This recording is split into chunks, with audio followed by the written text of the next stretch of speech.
नमस्कार दोस्तों। आज मैं दुर्गा सप्तशती का दूसरा अध्याय पढ़ने जा रही हूँ। पहले अध्याय में आपने देखा था मधु और कटप का वध हुआ का प्रसंग मैंने आपको सुनाया था। अब मैं आपको आज दूसरा अध्याय सुनाने जा रही हूँ। इस दूसरे अध्याय को आप बहुत ही ध्यान से सुनिएगा। दूसरा अध्याय, देवताओं के तेज से देवी का प्रादुर्भाव और महिषासुर की सेना का वध। ओम।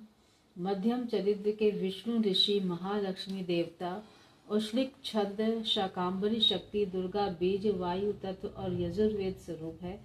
श्री महालक्ष्मी की प्रसन्नता के लिए मध्यम चरित्र के पाठ में इसका विनियोग है। मैं कमल के आसन पर बैठी हुई प्रसन्न मुख वाली महिषासुर मर्दिनी भगवती महालक्ष्मी का भजन करती हूँ और जो अपने हाथों में अक्षमाला फारसा गदा वाण वज्र पद धनुष कुंडिका दंड शक्ति खड़ग ढाल शंख घंटा मधुपात्र शूल पाश और चक्र को धारण करती है। ऋषि कहते हैं, पूर्व काल में देवताओं और असुरों में पूरे 100 वर्षों तक घोर संग्राम हुआ और उसमें असुरों का स्वामी महिषासुर था और देवताओं के नयन नायक इंद्र थे। उस युद्ध में देवताओं की सेना महाबली असुरों से परास्त हो गई। संपूर्ण देवताओं को जीतकर महिषासुर इंद्र बन बैठा। तब पराजित देवता प्रजापति ब्रह्मा जी के आगे करके उस स्थान पर गए जहां भगवान शंकर और विष्णु विराजमान थे। देवताओं ने महिषासुर के पराक्रमण तथा अपनी पराजय यथावत वृतांत तो उन दोनों देवेश्वरों से विस्तार पूर्वक कह सुनाया। वे बोले, भगवान महिषासुर सूर्य इंद्र अग्नि वायु चंद्रमा यम वरुण तथा अन्य देवताओं के अधिकार छीनकर स्वयं ही सबका अधिशास्त्री बन बैठा है। उस दुरात्मा ने महिष ने समस्त देवताओं को स्वर्ग से निकाल दिया। अब वे मनुष्यों की भांति पृथ्वी पर विचरते हैं। दैत्यों की यह सारी करतूत हमने आप लोगों से कह सुनाई। अब हम आपकी ही शरण में आए हैं, उसके वध का कोई उपाय सोचिए। इस प्रकार देवताओं के वचन सुनकर भगवान विष्णु और शिव ने दैत्यों पर बड़ा क्रोध आया। उनकी भौहें तन गई, मुंह टेढ़ा हो गया। तब अत्यंत कोप में भरे हुए चक्रपाणी श्री विष्णु के मुख से एक महान तेज प्रकट हुआ। इसी प्रकार ब्रह्मा शंकर और इंद्र आदि अनन्य देवताओं के शरीर से भी भारी तेज निकला। वह सब मिलकर एक हो गया और महान तेज का वह पुंज ज्वालायमान पर्वत सा जान पड़ने लगा। देवताओं ने देखा, वहां उसकी ज्वालाएं संपूर्ण दिशा में व्याप्त हो रही थी। संपूर्ण देवताओं के शरीर से प्रकट हुए उस तेज की कहीं तुलना नहीं थी। एकत्रित होने पर वह एक नारी के रूप में परिणित हो गया और उसमें प्रकाश से तीनों लोकों को व्याप्त जान पड़ा। भगवान शंकर का जो तेज था उससे उस देवी का मुख प्रकट हुआ। यमराज के तेज से उसके सिर में बाल निकल आए। श्री विष्णु भगवान के तेज से उसकी भुजाएं उत्पन्न हो गई। चंद्रमा के तेज से दोनों स्तनों और इंद्र के तेज से मध्य भाग का प्रादुर्भाव हुआ। वरुण के तेज से जंघा और कुंडली और पृथ्वी के तेज से निस्तंभ भाग प्रकट हुआ। ब्रह्मा के तेज से दोनों चरणों और सूर्य के तेज से उसकी उंगलियां हुई। वसुओं के तेज से के हाथों से उंगलियां और कुबेर के तेज से नसिका प्रकट हुई। उस देवी के दांत प्रजापति के तेज से और तीनों नेत्र अग्नि के तेज से प्रकट हुए थे। उसकी भव्य संध्या के और कान वायु के तेज के उत्पन्न हुए थे। इसी प्रकार अनन्य देवताओं के तेज से भी कल्याणमयी देवी का प्रादुर्भाव हुआ। तदंतर समस्त देवताओं के तेज पुंज से प्रकट देवी को देखकर महिषासुर सताए हुए देवता बहुत प्रसन्न हुए। पिनाकधारी भगवान शंकर ने अपने शूल से एक शूल निकाल कर उन्हें दिया। फिर भगवान विष्णु ने भी अपने चक्र से चक्र उत्पन्न करके भगवती को अर्पण किया। वरुण ने शंख भेंट किया, अग्नि ने शक्ति दी और वायु ने धनुष और बाण से भरे हुए दोनों तरकस प्रदान किया। सहस्त्र नेत्रों वाले देवराज इंद्र ने अपने वज्र से उत्पन्न कर दिया और ऐरावत हाथी से उतार कर एक घंटा भी प्रदान किया। यमराज ने काले दंड से दंड, वरुण ने पाश, प्रजापति ने स्टफिक की माला तथा ब्रह्मा जी ने कमंडलू भेंट किया। सूर्य ने देवी के समस्त रोमकूपों में अपने किरणों का तेज भर दिया। काल ने उन्हें चमकते हुए ढाल और तलवार दी। क्षीर समुद्र से उज्ज्वल हार तथा कभी जीर्ण न होने वाला दिव्य वस्त्र भेंट किया। साथ ही उन्होंने दिव्य चूड़ामणि से दो कुंडल कड़े उज्ज्वल अर्धचंद्र सब बाहुओं के लिए केयूर, दोनों चरणों के लिए निर्मल नुपुर, गले के लिए हंसली सुंदर हंसली और सब उंगलियों में पहनने के लिए रत्नों से बनी अंगूठियां भी दी। विश्वकर्मा ने उन्हें अत्यंत निर्मल फारसा भेंट किया, साथ ही अनेक प्रकार के अस्त्र शस्त्र अभेद कवच दिए। इसके सिवा मस्तक और वस्त्र स्थल पर धारण करने के लिए भी कभी न कुमलाने वाली कमलों की मालाएं दी। जलादि ने उन्हें सुंदर कमल का फूल भेंट किया। हिमालय ने सामरी के लिए सिंह और भांति भांति के रत्न समर्पित किए। धनाध्यक्ष कुबेर ने मधु से भरा हुआ पान दिया तथा संपूर्ण नागों के राजा शेष ने जो इस पृथ्वी को धारण किए, उन्होंने बहुगुण मणियों से विभूषित नागहार भेंट किया। इस प्रकार अन्य देवताओं ने भी आभूषण अस्त्र शस्त्र देकर देवी का सम्मान किया। तत्पश्चात उन्होंने बराबर अट्ठास पूर्वक उच्च स्वर से गर्जना की। उनके भयंकर नाद से संपूर्ण आकाश गूंज उठा।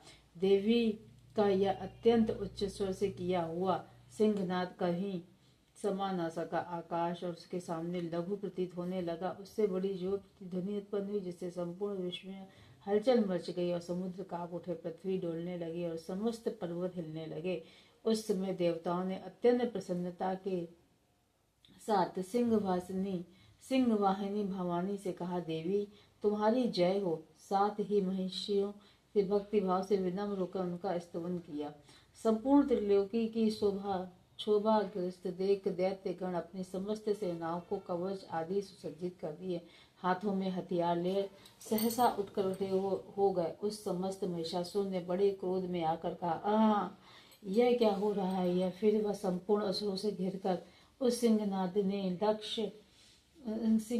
की ओर लक्ष्य करके दौड़ा और आगे पहुंचकर उसने देवी को देखा, जो अपने प्रभा से तीनों लोगों को प्रभाषित कर रही थी। उसके चरणों में बाहर से पृथ्वी दबी जा रही थी। माथे पे मुकुट और आकाश में रेखा चित्र सी खिंच रही थी तथा वे अपने धनुष की टंकार से सातों पातालों को क्षुब्ध किए देती थी। देवी अपने हजारों भुजाओं से संपूर्ण दिशाओं को आच्छादित करके खड़ी थी। तदनंतर उनके साथ दैत्यों का युद्ध छिड़ गया। नाना प्रकार के अस्त्र शस्त्रों के प्रहार से संपूर्ण दिशाएं उत्सादित होने लगी। चिछुर नामक महान असुर महिषासुर नामक सेना नायक वह देवी के साथ युद्ध करने लगा। अन्य दैत्यों की चतुरांगणी सेना साथ लेकर चामर भी लड़ने लगा। 60,000 रथियों के साथ आकर उद्दग्र नामक महादैत्य ने लोहा लिया। 1 करोड़ राधिकाओं को लेकर महाअनु नामक दैत्य युद्ध करने लगा, जिसके रोए तलवार के समान तीखे थे।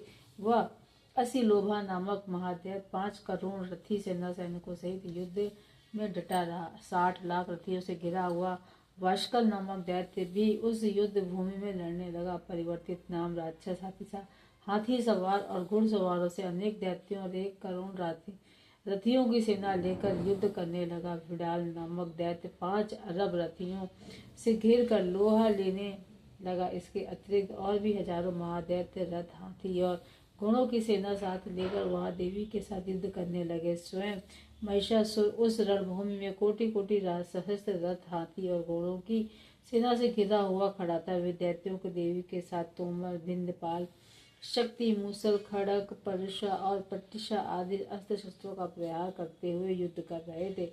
कुछ दैत्यों ने उन पर शक्ति का प्रहार किया, कुछ लोगों ने पाश फेंके तथा कुछ लोगों ने दैत्यों ने खड़ग का प्रहार करके देवी को मार डालने का उद्योग किया। देवी भी क्रोध में भरकर खेल खेल में ही अपने अस्त्र शस्त्रों की वर्षा करने की दैत्यों के समस्त अस्त्र शस्त्र काट डाले। उनके मुख पर परिश्रम या थकावट रंच मात्र भी चिन्ह नहीं था। देवता और ऋषि उनकी स्तुति करते थे और वे भगवती परमेश्वरी दैत्यों के शरीर पर अस्त्र शस्त्रों की वर्षा करती रही। देवी का महान सिंह भी क्रोध में भरकर गर्दन के बालों को हिलाता हुआ असुरों की सेना को इस प्रकार विचारने लगा, मानो वनों में दवानल फैल रहा हो। रणभूमि दैत्यों के साथ युद्ध करती हुई अंबिका देवी ने जितने निश्वास छोड़े वे सभी तत्काल सैकड़ों हजारों गणों के रूप में प्रकट हो गए। परशु, बिंदपाल, खड़ग और वशिका आदि अस्त्रों द्वारा असुरों का सामना करने लगे। देवी की शक्ति से बड़े हुए वे गण असुरों को नाश करते हुए नगाड़ा और शंख आदि बाजे बजाने लगे। उस समय महोत्सव में से इसमें कितने ही गण और मृदंग बजा रहे थे। तदंतर देवी ने शूल सिद्ध गदों की शक्ति से, वर्षा से और खड़ग आदि से सैकड़ों महादैत्यों का संहार कर डाला। कितनों को ही घंटे के भयंकर नाद से मूर्छित करके मार डाला। बहुतेरे दैत्यों को पाश और में से बांधकर घसीटता हुआ धरती पर घसीटता। कितने ही दैत्य उसकी तीखी तलवारों की मार से दो दो टुकड़े हो गए। कितने ही गदा की चोट से घायल हो धरती पर गिर गए। कितने ही मुसल की मार से अत्यंत आहत होकर रक्त वमन करने लगे। कुछ दैत्य शूल की से छाती में फट जाने के कारण पृथ्वी पर ढेर हो गए। उस रणांगण में बाणों समूह के वृष्टि से कितने ही असुरों की कमर टूट गई। बाज की तरह झपटने वाले देवी पंडक दे दैत्य गण अपने प्राणों से हाथ धोने लगे। किन्हीं की बाहें छिन्न भिन्न हो गईं, कितनों की गर्दनें कट गई। कितने ही दैत्यों के मस्तक को कट कट के गिरने लगे। कुछ दैत्यों के शरीर पे मध्य भाग से ही विदीर्ण हो गए। कितने ही महादैत्य जलन जांघें कट जाने से पृथ्वी पर गिर पड़े। कितनों को ही देवी ने एक बाह, एक पैर और एक नेत्र वाले दो टुकड़ों में चीर डाला। कितने ही दैत्य मस्तक पर कट जाने पर गिरकर फिर चुजाते। केवल धड़ के ही रूप में अच्छे अच्छे हथियार हाथ में लेकर देवी से साथ युद्ध करने लगे। दूसरे कदम्ब युद्ध के बाजों की लय पर नाचते थे। कितने ही बिना सिर के हाथों से खड़ग में शक्ति और सृष्टि के लिए दौड़ते तथा एक दूसरे से महादैत्यों ठहरो ठहरो यह कहते हुए देवी को युद्ध के लिए ललकारते थे। जहाँ वो घोर संग्राम हुआ वहाँ की धरती देवी के गिराए हुए रथ, हाथी, घोड़े और असुरों की लाश से ऐसी पट गई थी कि यहाँ चलना फिरना भी असंभव हो गया था। दैत्यों की सेना, हाथी, घोड़े, असुरों के शरीर से इतनी अधिक मात्रा में रक्तचाप हुआ कि थोड़ी ही देर में वहाँ खून की बड़ी बड़ी नदियां बहने लगी। जगदम्बा ने असुरों की विशाल सेना को क्षण भर में नष्ट कर दिया। ठीक उसी तरह जैसे तृण और काष्ठ के भारी ढेरों के आग कुछ ही क्षणों में भस्म कर देती है, और वह सिंह फिर गर्दन के बालों को हिला हिला कर जोर जोर से गर्जना करता हुआ दैत्यों के शरीर से मानो उनके प्राण चुन लेता था। महादेवी के गणों में भी महादैत्य साथ ऐसा युद्ध हुआ जैसे आकाश में खड़े हुए देवतागण उन पर बहुत संतुष्ट हुए और फूल बरसाने लगे। इस तरीके से देवी का दूसरा अध्याय खत्म हुआ। दूसरा अध्याय खत्म होने पे हमने देखा कि देवी ने महिषासुर का सेना का अंत कर दिया और देवी का प्रादुर्भाव किस तरीके से हुआ है, ये सारी चीजें हम लोगों ने दूसरे अध्याय में पढ़ी। अब हम कल तीसरा अध्याय पढ़ेंगे, जिसमें आप ये देखेंगे कि सेनापतियों सहित महिषासुर का वध कैसे होता है। कल महिषासुर का वध होगा, उसमें आप लोग जरूर सुनिएगा कि महिषासुर का अंत देवी माता ने किस तरीके से किया। प्रेम से बोलो जय माता दी।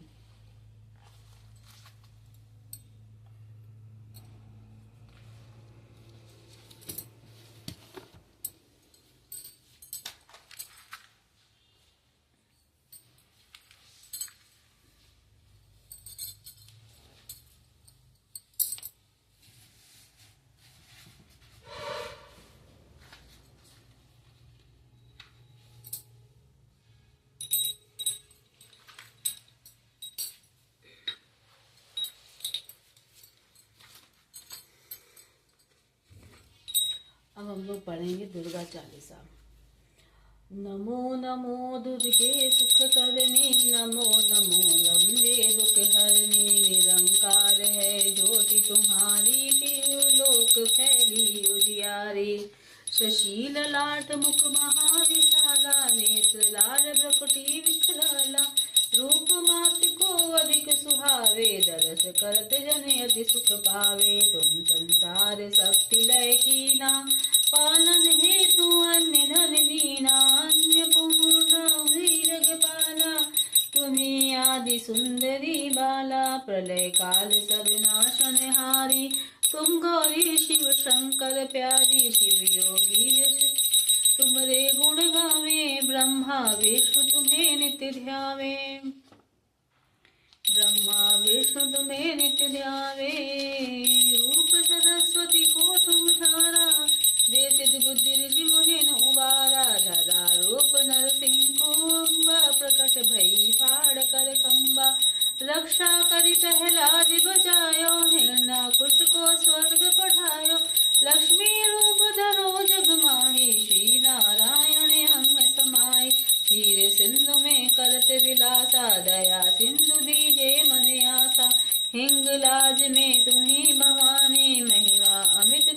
गाते बखाने। गंगी धूमावती माता भुवनेश्वरी बंगला सुखदाता। श्री भैरव तारा जगताने छिलने भाव दुख निवारणे। केहरी वाहन सो भवानी लांगुर वीर चलते अगवानी। कर में खप्पर खड़ग विराजे जाको देख काज डर भाजे। शोहे अस्त्र और त्रिशूला जाते उठत शत्रु ही शूला। नगर कोट में तुम्ही विराज तिहि लोक में डंका बाजत। शुंभ निशुंभ दानव तुम मारे रक्त बीज संखन संहारे। महिषासुर अति अभिमानी जिहि यज्ञ भार मही अकुलानी। रूप कराल काली को धारा सेन सहित तुम तिहि सहारा। पणि गाण संतन पर जब जब भई सहाय मात तुम तब तब। अमर पुरु और सब लोका तब महिमा सब रहे यशोगा। ज्वाला में है ज्योति तुम्हारी तुम्हें सदा पूजे नर नारी। प्रेम भक्ति से जो जस गावे दुख दरिद्र निकट नहीं आवे। ध्यावे तुम्हें जो नर मन लाई जन्म मरण ताको छुट जाए। जोगी सुर मुनि कहत पुकारी जोग न हो विधि साखी तुम्हारी। शंकर अचरज तब कीनो काम क्रोध जीत सब लीनो। निस दिन ध्यान धरो शंकर को काहू काल नहीं सुमिरो तुमको। शक्ति रूप को मरम न पायो शक्ति गई तब मन पछतायो। जब लग जियो नयापन पाऊं तुम रोजस में सदा सुनाऊं। दुर्गा चालीसा जो कोई जावे सब सुख भोग परम पद पावे। देवी दास सरल निज जाने करहु कृपा जगदम्ब भवानी। जय हो माता रानी की जय हो। नमो नमो विंध्येश्वरी माता नमो नमो जगदम्ब। संत जनों के काज में करती नहीं विलम्ब। जय जय विंध्याचल रानी आदि शक्ति जगत भवानी। जय माता रानी की जय हो। प्रेम से बोलो जय माता दी। हर हर महादेव हर हर महादेव। जय गणेश गिरिजा सुमत मंगल मूल सुजान।